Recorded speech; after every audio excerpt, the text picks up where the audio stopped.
বন্ধু এইবার কিন্তু গ্রুপ সিডির এক্সাম দরজার সামনে চলে এসছে, তার মানে কি প্র্যাকটিসটা দারুণভাবে চালাতে হবে। ম্যাক্সিমাম হলে তুমি 15 দিন সময় পেতে পারো, এরপরে আর কিন্তু সময় পাচ্ছি না।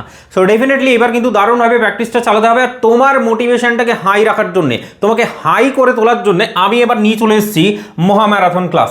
রিজনিংয়ে যে টপিকটা আছে সেই রিজনিং টপিকের অনেকের সমস্যা থাকে, বিভিন্ন ছোট ছোট জায়গায় সমস্যা থাকে, যদিও সিলেবাসটা খুবই ছোট, কিন্তু পুরো সিলেবাসটা এই ম্যারাথন ক্লাসের মধ্যে কিন্তু আমরা ডিসকাস করব। যত রকমের মানে রিজনিং টপিকটার উপরে কোশ্চেনগুলো আছে সমস্ত কোশ্চেন কিন্তু এই ম্যারাথন ক্লাসে আমরা প্র্যাকটিস করব। আর এটা অবশ্যই তোমাকে বলে দিই যে কোনো ঘন্টার হিসাব এখানে থাকছে না, যতক্ষণ না অবধি কোশ্চেন শেষ হচ্ছে ততক্ষণ অবধি ম্যারাথন কিন্তু চলতেই থাকবে, এইটুকুটা তোমাকে কিন্তু বলে দিলাম। চলো, তো এখানে তুমি কখন ম্যারাথন ক্লাসটা হচ্ছে সেটা যদি বলি, তাহলে সেটা হচ্ছে 16ই ফেব্রুয়ারি, মানে একদম কালকে দুপুর 2টোর সময় তোমার সাথে দেখা হচ্ছে।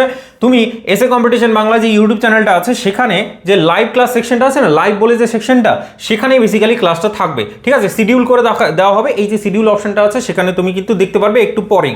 ঠিক আছে, তো এই ছিল পুরো ম্যারাথন ক্লাসের ডিবেট ডিসকাশন, সব কিছু আমি বলে দিলাম। তাহলে অবশ্যই এসে কিন্তু হাজির হয়ে যাও। আরেকটা ইনফরমেশন তোমাকে এই ভিডিওটাই দিয়ে দিই, সেটা হচ্ছে যদি রিজনিংটাকে ফুল ভালোভাবে পড়তে চাও, ফ্রিতে পড়তে চাও, পুরো সিলেবাসটাকে কভার করে নিতে চাও, তার জন্যও তুমি কিন্তু এখানে এসএ কম্পিটিশন বাংলা যে ইউটিউব চ্যানেলটা আছে তার প্লে লিস্টে যাবে। এখানে ওই যে তোমার হচ্ছে রুটিনটা দেওয়া আছে, যে রুটিন অনুযায়ী এখন ক্লাস হচ্ছে, প্লে লিস্টে যাওয়ার পর তুমি এই জায়গায় চলে আসো। এখানে এসে 22খানা ভিডিও তুমি দেখতে পাচ্ছ, এই 22খানা ভিডিওর মাধ্যমে কিন্তু পুরো সিলেবাসটাকে ভালোভাবে অলরেডি কভার করে দেওয়া হয়েছে। এইবার এমসিকিউ প্র্যাকটিস চালাবো এই ম্যারাথন ক্লাসটায়। তাহলে দেখা হচ্ছে তোমার সাথে কালকে একদম ঠিক দুপুর 2টোর সময়। চালু শুরু আরম্ভ হচ্ছে। চলো, বাই।